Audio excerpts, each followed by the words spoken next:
Welcome to my YouTube channel. मेरा नाम है रिस्तक और आज के इस वीडियो में मैं आपको बताऊंगा जिगन का ओरिजिन।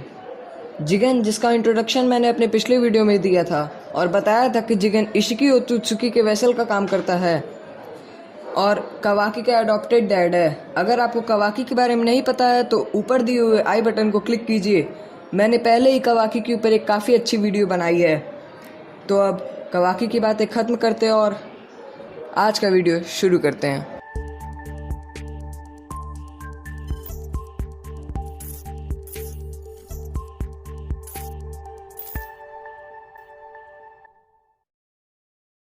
पिछले वीडियो में मैंने आपको बताया था कि जिगन कारा नाम के एक ऑर्गेनाइजेशन का लीडर है। जिगन ने कवाकी को एक गरीब गांव से अडॉप्ट किया था और अपने आप को कवाकी का न्यू डैड इंट्रोड्यूस किया था।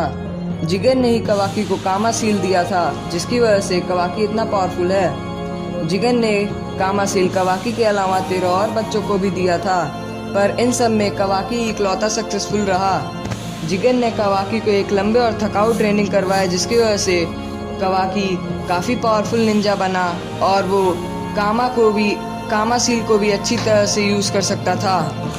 जिगन का ग्रेटेस्ट गोल था कि वो कामा को परफेक्ट कर ले, जिसकी मदद से वो परफेक्ट ओत्सुत्सुकी क्रिएट कर सके और एक न्यू गॉड ट्री ला सके। तो अब बात करते हैं जिगन के लुक के बारे में। जिगन के पास काले लंबे बाल थे जिसे वो पोनी हॉक स्टाइल में बांधता था।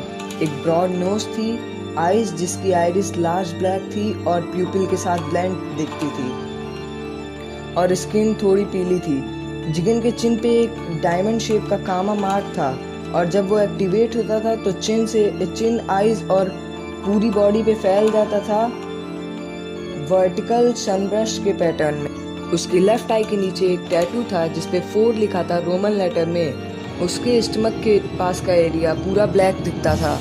जिगन के फर्स्ट अपीयरेंस में उसने एक black hooded cloak with moral lining typical of Kara member, साथ ही light colour capri pants and sandal और एक डार्क कॉलर पहना था। बाद के अपीयरेंस में उसने अपने ऊपर एक फ्लोइंग वाइट रोल, साथ ही ब्लैक वर्टिकल लाइंस और अपने बैक पे एक पर्सनल क्रेस्ट पहना था। अब बात करते हैं एबिलिटीज़ की। तो जिगन ने अपनी बॉडी को मॉडिफाई की था साइंटिफिक निंजा टूल्स से और पावर और एबिलिटीज के मामले में he was just like a monster. और इन्होंने ये ऑप्टेट किया था कि 7th होकागे ने इसे फेस टू फेस चैलेंज किया और बिना इसकी फुल पावर जाने उससे फाइट भी किया। वो तो भी फाइट कर सकता था और शायद हरा भी सकता था नारुतो और सास्के को, जो कि शिनोबी हिस्ट्री के सबसे पावरफुल शिनोबी हैं। हाउएवर केवल इशिकी के असिस्टेंस में ही जिगन ने नारुतो और सास्के को पहले ही हरा दिया होता। जिगन गेंजुत्सु में भी मास्टर था। वो इसे मीन्स ऑफ कम्युनिकेशन के रूप में इस्तेमाल करता था। जिगन ब्लैक रॉड बना सकता था और विक्टिम के चक्रा को ड्रेन कर सकता था और मैटर को माइक्रोस्कोपिक लेवल पे श्रिंक कर सकता था। वो चाहे तो अपनी पावर से अपने आप को गायब भी कर सकता था।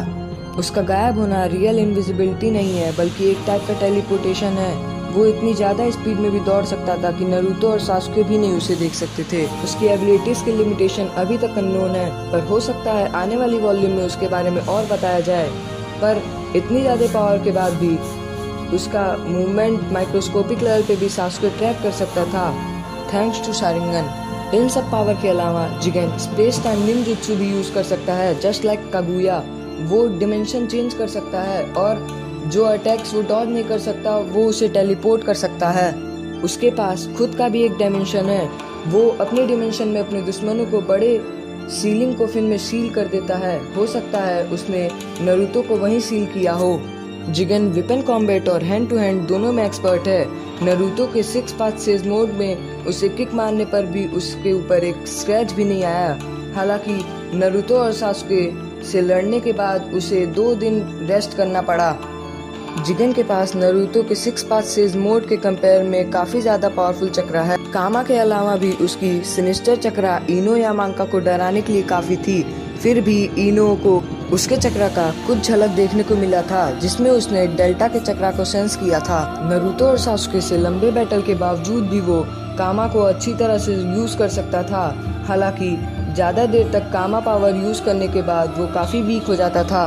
तो ये था वीडियो जिगन के ओरिजिन के बारे में। अगर आपको ये वीडियो अच्छा लगा हो तो इस वीडियो को लाइक, शेयर और कमेंट जरूर कीजिए और कमेंट सेक्शन में बताइए इस वीडियो का कौन सा पार्ट आपको सबसे ज़्यादा अच्छा लगा। और ऐसे इंटरेस्टिंग कंटेंट्स के लिए सब्सक्राइब कीजिए हमारे चैनल को। तब तक के लिए पीस आउट।